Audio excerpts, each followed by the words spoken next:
pessoal, sejam bem-vindos a mais um Formiga na Tela. E hoje a pauta a gente vai falar um pouquinho sobre o processo de adaptação. Adaptação de livro, adaptação de quadrinhos, adaptação de peças teatrais, adaptação de obras biográficas. E para ajudar a gente aqui no assunto, o roteirista Paulo Marcelo do Vale. Oba. E o outro editor do Formiga Elétrica, Daniel Fontana.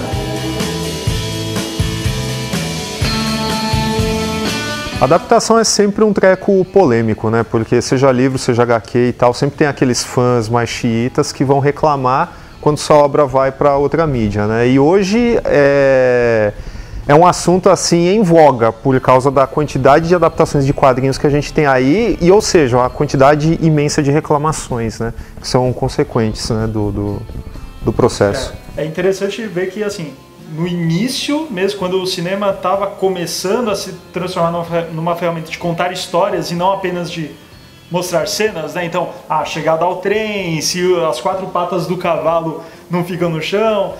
Quando o cinema começou a passar a contar histórias, começou com adaptação, na verdade, né? Não foram histórias assim originais e tal.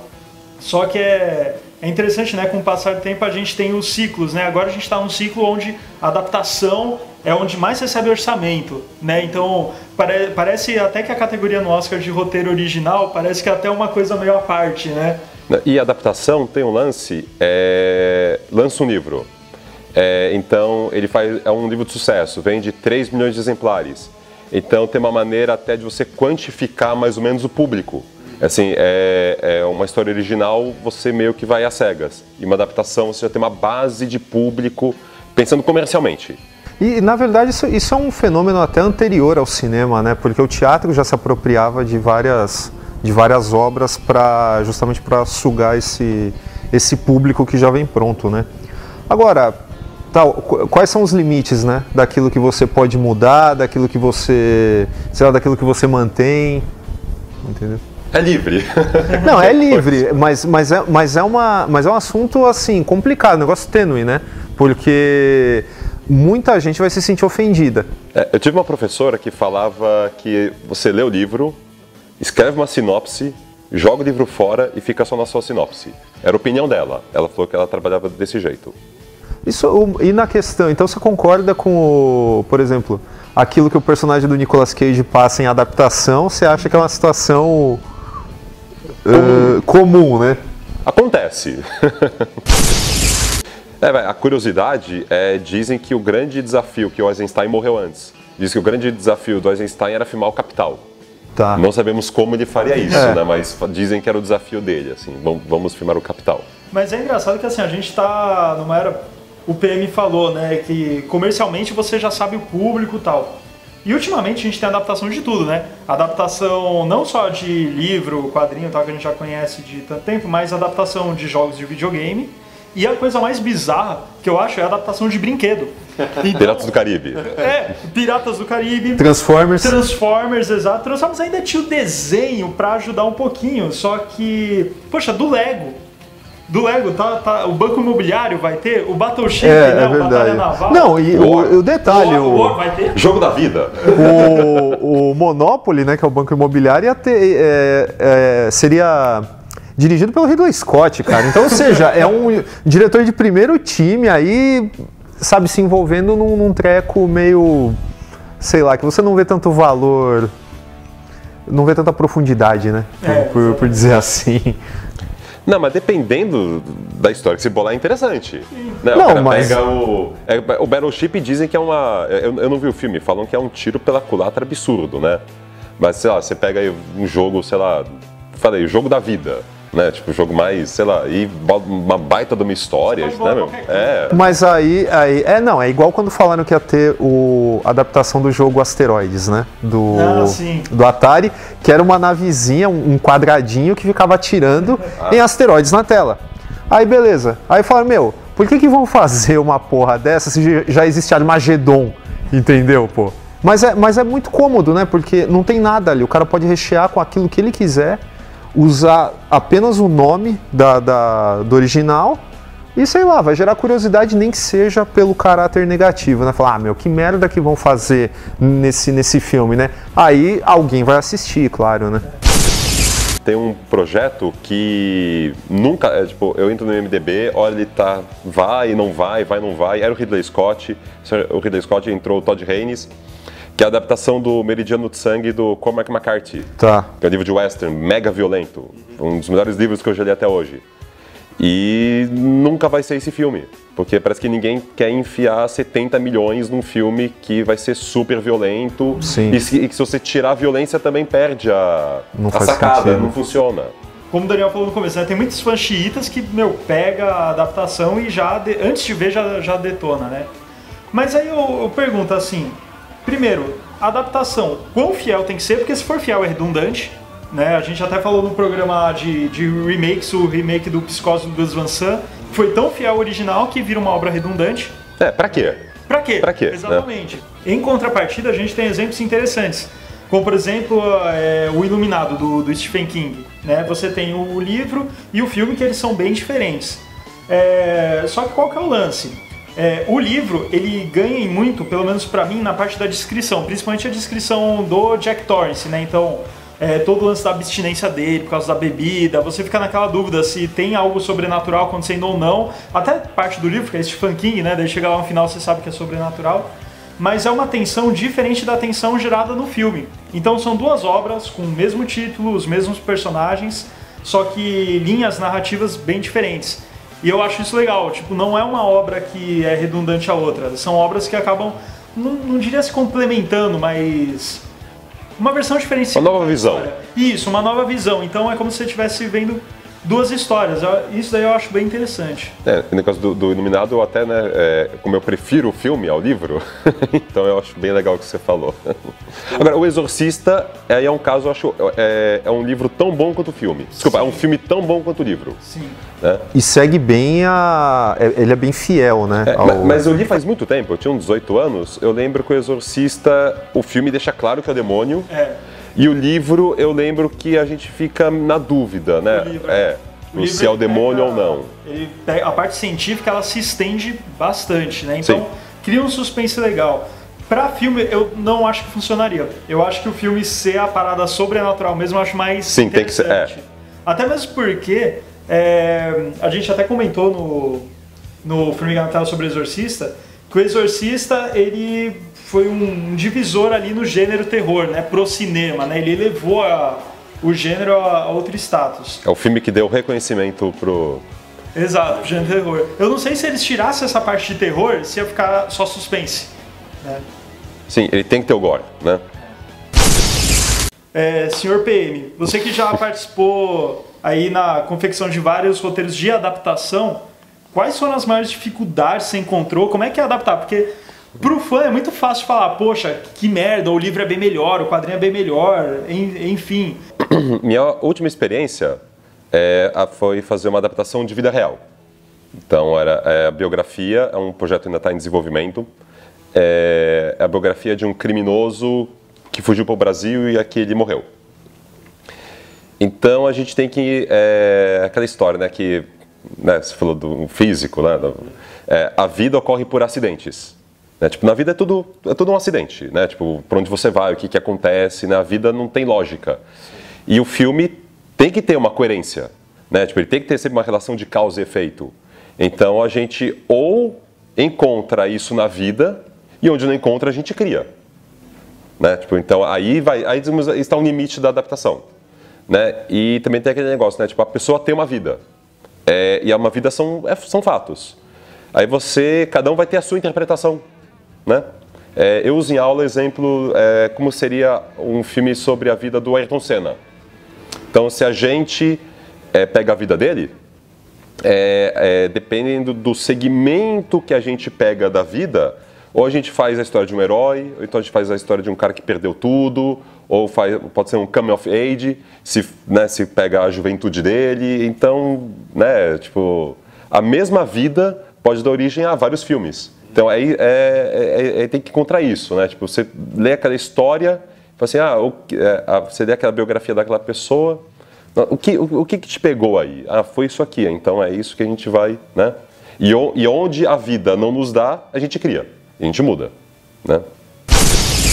Mas é bacana a gente a gente ainda bater nessa tecla aí do quanto as coisas precisam ser iguais, né? No caso da vida real, você ainda tem uma distensão maior, né, do caso, porque, sei lá, dificilmente um cara, uma pessoa, ou seja, um esportista, ou seja, sei lá, um político, ele não vai ter tantos fãs quanto o Batman ou o John Constantine, por exemplo, né? Mas ó, um caso bem interessante, falou de pessoas reais, tudo o que eu vou falar agora é o que me contaram. A rede social. O Mark Zuckerberg está vivo. Né? Ou seja, aquela história ainda não acabou. Como é que você tira um filme, eu adoro filme, mas como é que você tira um filme dessa vida real? Né? Diferente de você fazer um filme sobre a vida da Joana d'Arc, né, que já tem 200 anos, biografia, sei lá, põe 200 nisso, não sei. Mas, então, parece que o filme tem muita ficcionalização. Né? Parece que o Mark Zuckerberg nunca brigou com aquela namorada, sabe? Então, só que aí, não sei quem foi a ideia, sacou, né? O cara inventou o Facebook. Então a gente vai contar a história do cara que cria a maior rede social de amigos do mundo e termina sem amigos. Uma baita sacada. Sim. Não sei se na vida real é assim, mas uma baita sacada. Então mas criou-se para isso. Mas algumas pessoas não entendem. Por exemplo, eu tive uma conversa com um cara a respeito da rede social. Aí eu falei, o que você vê no filme é que não era por causa de dinheiro, né? Ele terminou lá dando F5 na página. Na página da menina que ele perdeu no começo do filme e tal. Aí o cara, não, mas era dinheiro mesmo, entendeu? Aí eu falei, cara, de boa, a gente tem que ver que o Mark Zuckerberg da tela é um simulacro ficcional de um cara que está aí. Então, não veja o caso pelo lado assim, mas eu sei que o Mark Zuckerberg é um mercenário e ele só quer dinheiro. Não, veja o filme, veja o universo que o filme está criando, né? Ele faz sentido? Ok. Cara, hoje em dia tem muita gente que quando vê um filme, qualquer coisa, fala, pô, mas você não acredita, é baseado em fato real. É verdade. É verdade, agora, cara. É interessante, estamos aqui no Brasil, é interessante que esse tipo de adaptação só é possível nos Estados Unidos. No Brasil não dá. Porque nos Estados Unidos eles têm aquela quinta emenda, a liberdade de expressão, que autoriza tudo. Isso autoriza o Oliver Stone fazer a vida do George Bush como ele bem entender. No Brasil, pela nossa legislação, tem que ter autorização da pessoa da família. E a pessoa ainda pode se retratar. Então, alguém chega aqui pra gente e fala assim, olha, vamos fazer a minha vida? Vamos. A gente tem carta branca para mudar? Tem carta branca. A gente faz direitinho tudo. Daqui a um ano o cara se arrepende. Ele fala, eu não queria que isso fosse desse jeito, não sei o quê, e barra. Eu falo, então, a legislação americana, ela é boa pro artista e ruim para as pessoas. E a legislação brasileira é ruim para o artista, mas é boa para as pessoas, porque isso impede que eu faça a história de um cara qualquer na rua que não tem como se defender depois, por exemplo. Você pega uma personalidade e trabalha em cima da vida dela, então a pessoa tem força para brigar. Você pode destruir a vida de uma pessoa, até mesmo, né? Não vamos citar nomes, mas tem uma biografia polêmica, né, acontecendo aí no cinema, né, que querem fazer também no cinema, que o problema não é o biografado, mas são as pessoas anônimas que fazem parte da vida do biografado. Tá. Entendeu? Então, ou seja, não é só ele, mas ele teve um caso com uma mulher nos anos tal. Essa mulher hoje é uma pessoa anônima, casada, com filhos, não sei o que lá, e até onde a biografia do cara forte não prejudica a pessoa anônima. Certo. Né? Então aí tem um limite ético também, né? Aí a gente entra, né? Então, tipo, o que faz uma adaptação boa? Tipo, é a fidelidade? Não. A gente já discutiu aqui que não. É o quê? É o filme ser bom? Beleza, mas e quando o livro é muito melhor? Tipo, será que não ofusca o filme, por exemplo? Ou vice-versa, né? Ou vice-versa, exatamente. Eu lembro quando eu estava na faculdade, como eu lia muito quadrinho e sempre li muito... Questão de livro e tal, meus primeiros roteiros, eles eram muito literários, né? Ou em um formato que combina muito com HQ, né? E daí eu tive um professor, o Paulo Lustig, e ele me falou uma coisa que a partir daí eu passei a entender de fato o que vai ser um roteiro meu para cinema, um roteiro meu para quadrinho ou um livro, né? Que eu sempre tive interesse nessas três áreas. E daí ele me falou uma coisa e puxa, é mesmo. você sabe quando o seu roteiro é para determinada coisa, quando ele não funciona em outra mídia. Então, por exemplo, a gente fala muito do Alan Moore, né, nos programas aqui. A gente já falou sobre Do Inferno, já falou sobre o Watchmen. E quem lê Alan Moore percebe que aquilo lá foi feito para quadrinho. Né? Aquela linguagem foi feita para quadrinho. Diferente, por exemplo, de um Arthur C. Clarke. O Arthur C. Clarke, por mais que as histórias não tenham uma narrativa cinematográfica, porque não tem um protagonista, a história vai mudando várias épocas, ela não tem um apelo cinematográfico. Mas a escrita, você consegue imaginar um filme muito facilmente. Né? Então, qual que é o lance? Para mim, pelo menos a adaptação ela é boa quando você vê que a forma como ela é feita não dá para ser transmídia. Então, se um filme é adaptação de livro, ele tem que ter uma linguagem própria. Por exemplo, o Iluminado. O Iluminado é muito cinema. Né? É muito cinema. Não dá para você escrever um livro com base naquilo sendo extremamente fiel. Você teria que mudar. Do mesmo jeito que o livro Iluminado, quando foi colocado no cinema, no caso a TV, né, que o Stephen King fez uma produção para TV longuíssima, fica muito ruim. Aquilo lá é fiel ao livro, página por página, mas é muito ruim. Então eu acho que assim, quando vai ter uma adaptação, a adaptação ela tem que ser independente. Você não precisa ter conhecimento prévio.